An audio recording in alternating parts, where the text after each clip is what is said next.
Doktor yang berbahagia, Datuk-datuk, datin-datin, tuan-tuan dan puan-puan hadirin hadirat yang dirahmati Allah sekalian, majlis gemilang pagi ini diteruskan dengan menjemput dan mempersilakan Yang Berhormat Dr. Razzie Jidin, Menteri Kanan Pendidikan Malaysia untuk menyampaikan ucapan dan seterusnya menyempurnakan majlis bersama semarakkan transformasi pendidikan delima agenda digital kita.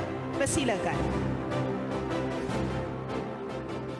Terima kasih saudara dan saudari pengurusi majlis. Bismillahirrahmanirrahim. Alhamdulillahirabbil alamin. Wassalatu wassalamu ala asyrafil anbiya'i wal mursalin wa ala alihi wa sahbihi ajma'in. Assalamualaikum warahmatullahi wabarakatuh.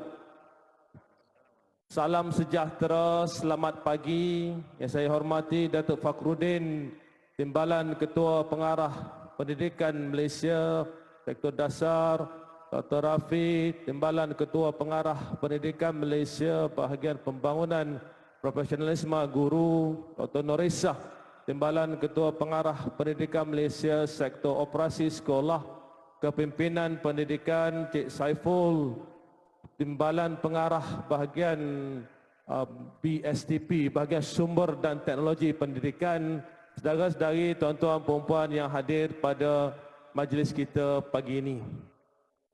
Saudara-saudari, mengimbau kembali sewaktu datangnya pandemik COVID-19 tanpa disangka-sangka.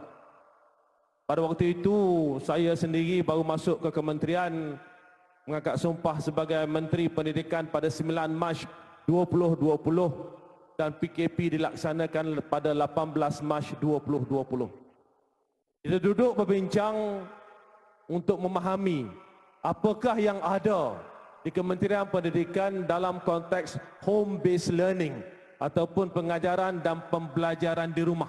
Apakah kemudahan yang ada, apakah platform yang ada, setakat mana kepakaran guru-guru kita, setakat mana anak-anak kita biasa dengan pengajaran dan pembelajaran cara home-based learning ini, termasuk melalui pendekatan online learning. Dari situ kita fahami bahawa umumnya kita tidak bersedia. Umumnya kita tahu bahawa online learning khususnya yang dilaksanakan dalam konteks kami, dalam konteks kita di Malaysia ini pada waktu itu adalah online learning yang mana kebanyakannya dilaksanakan di sekolah. Mereka menggunakan komputer di sekolah, mereka menggunakan internet di sekolah, dan ianya amat terhad. Tidak ada ruang sebelum itu di mana guru-guru mengajar secara atas talian dan murid-murid berada di rumah. Tidak pernah dipraktiskan pun pada waktu itu. Maka sebab itulah pendekatan pertama yang diambil oleh kementerian sewaktu datangnya pandemik COVID-19 adalah untuk kita jelaskan bahawa PDPR ataupun pengajaran dan pembelajaran di rumah ini dilaksanakan mengikut kesesuaian guru dan murid. Kerana apa? Kerana kita tahu murid kita ada yang mempunyai akses kepada internet, ada yang tidak mempunyai akses kepada internet. Ada yang mempunyai peranti, ada yang tidak mempunyai peranti. Begitu juga dengan guru-guru kita. Ada yang berada di lokasi yang mendapat akses yang baik, ada yang berada di lokasi yang tidak mendapat akses yang baik. Ada guru yang biasa dengan teknologi, ada guru yang tidak biasa langsung dengan teknologi. Maka kita mengambil satu pendekatan menyeluruh untuk menjelaskan bahawa pendekatan yang boleh digunakan adalah mengikut kesesuaian guru dan murid. Dan dalam konteks itu, pada waktu itu BSTP berusaha membentuk platform-platform yang sesuai.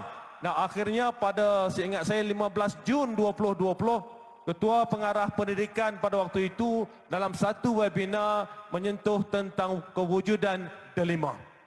Itu pada 15 Jun 2020. Delima pada waktu itu hanyalah satu platform asas. Platform yang amat-amat asas yang digunakan sebagai platform utama dalam konteks pelaksanaan pengajaran dan pembelajaran di rumah PDPR secara atas talian. Sesiapa yang mempunyai akses pada waktu itu kepada internet, kepada peranti, mereka boleh masuk ke Delima menggunakan servis atau perkhidmatan yang disediakan oleh Delima atau disediakan di atas platform Delima. Saudara-saudari, itu pada tahun 2020. Sepanjang tempoh itu, saya mengucapkan tahniah pada semua yang terlibat dalam meningkatkan kapasiti platform Delima, dalam meningkatkan perkhidmatan yang disediakan di atas platform Delima ini dengan mempelbagaikan aplikasi, mempelbagaikan sumber-sumber, menjadikan Delima itu lebih user friendly.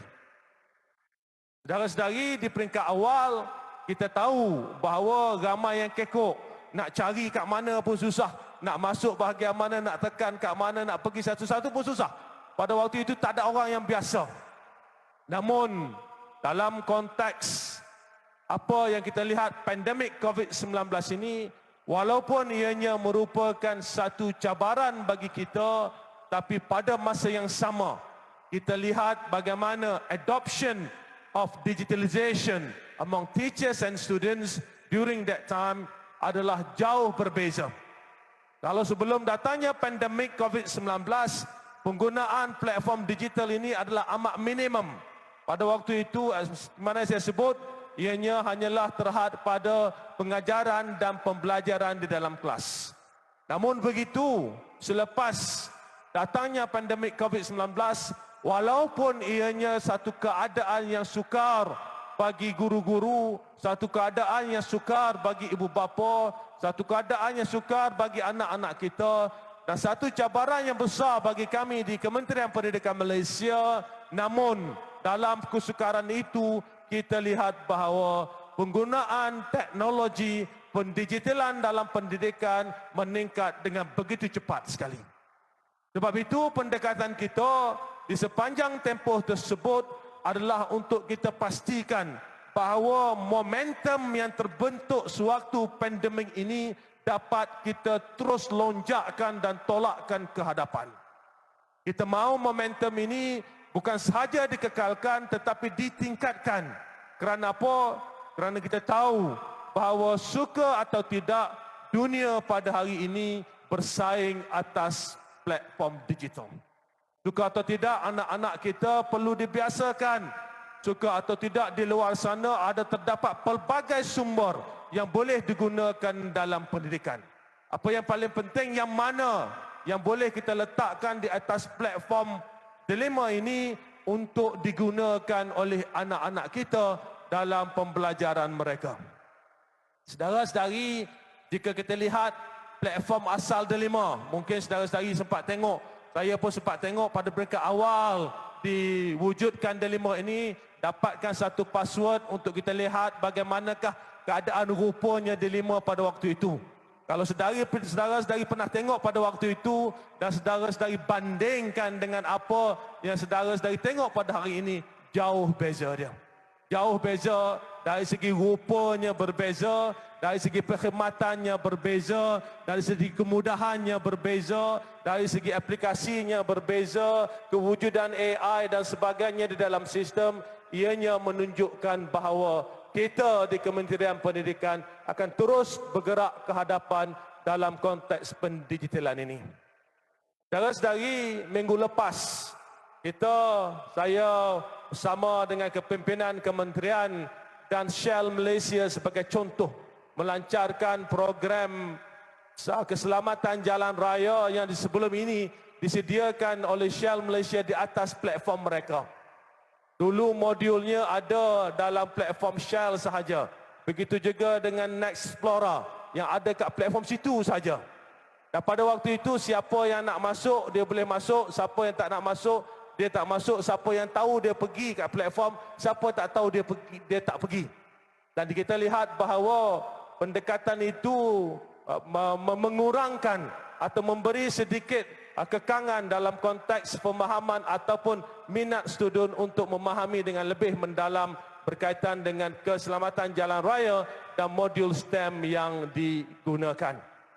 Namun minggu lepas kita lancarkan bahawa modul-modul ini kita letakkan bersama di atas platform Delima, yang mana semua murid sekarang tahu, oh ini ada perkara ini, ada modul ini, dan mereka yang menyiapkan modul ini akan mendapat markah untuk mereka dalam konteks PAJSK nanti. Ini merupakan pendekatan yang menyeluruh. Kita ingin jadikan Delima ini sebagai satu platform. Itu bagus satu contoh bagaimana kita gunakan platform ini sebagai asas untuk murid-murid menggunakannya dalam konteks pendidikan mereka. Itu tidak termasuk lagi dengan pelbagai bahan. Bagaimana pautan dengan Perpustakaan Negara Malaysia diletakkan di Delima bagi membolehkan ianya menjadi one-stop center untuk anak-anak kita mendapat akses kepada pelbagai maklumat yang ada di Perpustakaan Negara. Pada masa yang sama juga, pelbagai video-video yang telah ditapis termasuklah yang mana ada di dalam, yang telah disiarkan di dalam Didik TV juga dimasukkan di dalam platform Delima. Ada video-video pengajaran dan pembelajaran daripada pelbagai rakan strategik yang dikongsikan di atas platform Delima. Saudara-saudari, dalam dunia digital pada hari ini, sumber pengajaran dan sumber pembelajaran adalah pelbagai. Apa yang paling penting adalah untuk kita rangkumkan, kita lihat dan kita letakkan bersama-sama bagi memastikan dalam konteks kecekapan akses kita dapat tingkatkan kecekapan akses kepada maklumat-maklumat ini. Dan saudara-saudari juga, jika kita lihat hari Sabtu lepas kita lancarkan di bawah konteks yang sama bersama semarakkan transformasi pendidikan, kita lancarkan pemerkasaan ICT di mana untuk tempoh 2021, 2022, 2023 kerajaan membelanjakan 1.3 bilion ringgit dalam menyediakan perkakasan ICT kepada sekolah-sekolah di seluruh negara melalui 3 fasa. Hari ini kita sambung ceritanya bahawa kita tak bercakap sahaja tentang hardware, tetapi hari ini kita berceritakan bahawa kita mempunyai platform yang cukup baik, yang cukup dinamik dalam konteks software untuk membantu anak-anak kita dalam pembelajaran mereka. Apa yang paling penting, kita ingin lihat bahawa generasi yang lahir daripada sistem pendidikan kita, generasi yang melalui keadaan yang perubahan yang begitu besar dalam konteks digitalisasi ini adalah satu generasi yang akan mampu bersaing di mana sahaja mereka dicampakkan di atas dunia ini. Saudara-saudari, apa yang paling penting adalah untuk kita bersama-sama melihat bahawa Kementerian Pendidikan Malaysia sedang menggerakkan sektor pendidikan ini ke arah yang lebih baik, ke arah yang lebih berdaya saing bagi memastikan sistem pendidikan kita terus dapat diperkukuhkan dan produktiviti daripada sistem ini akan memastikan supaya anak-anak yang dilahirkan ini adalah anak-anak yang mampu untuk mempunyai kepakaran dalam konteks digital ini. Sebab itu kita pada waktu ini sedang di peringkat akhir untuk menyiapkan dasar pendidikan digital. Kita ingin jelaskan anak-anak yang bagaimana kita ingin lahirkan dalam konteks pendidikan digital itu sendiri. Kepada anak-anak di luar sana, apa yang paling penting adalah untuk kita bila mendapat manfaat, bila mendapat ruang untuk menggunakan platform ini, gunakanlah ianya dengan cara yang terbaik.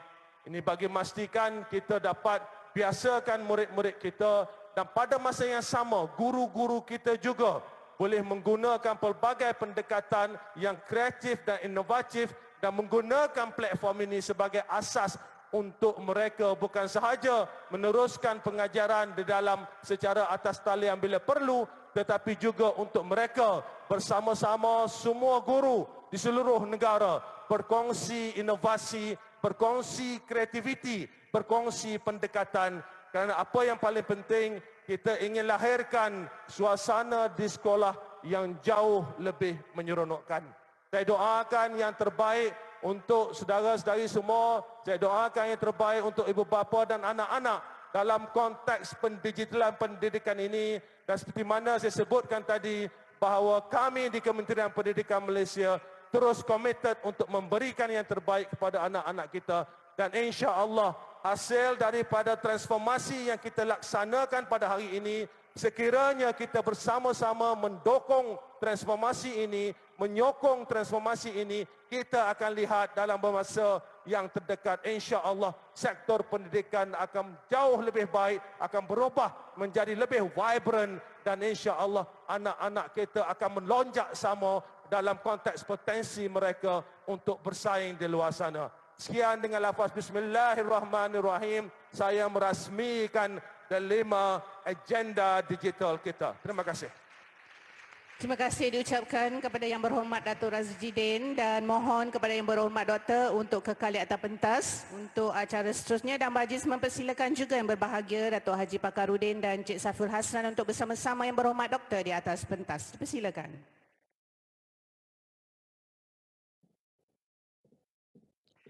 Majlis seterusnya mempersilakan Yang Berhormat Doktor untuk menyempurnakan gimmick majlis bersama semarakan transformasi pendidikan delima agenda digital kita.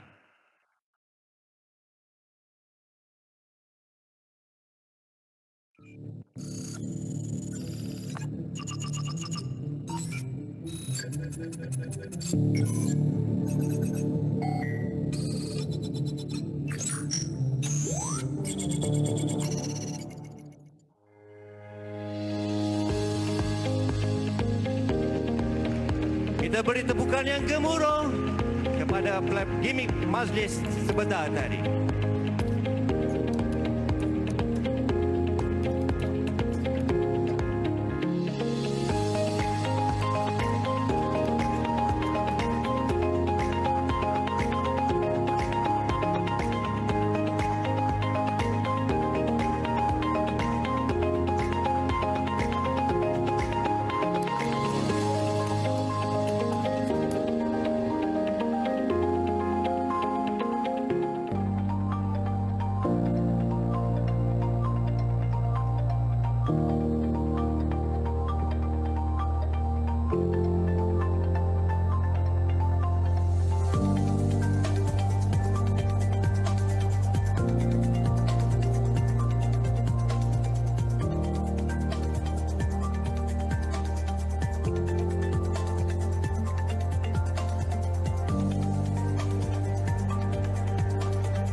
Setinggi-tinggi penghargaan dan terima kasih diucapkan kepada Yang Berhormat Doktor atas penyempurnaan majlis sebentar tadi.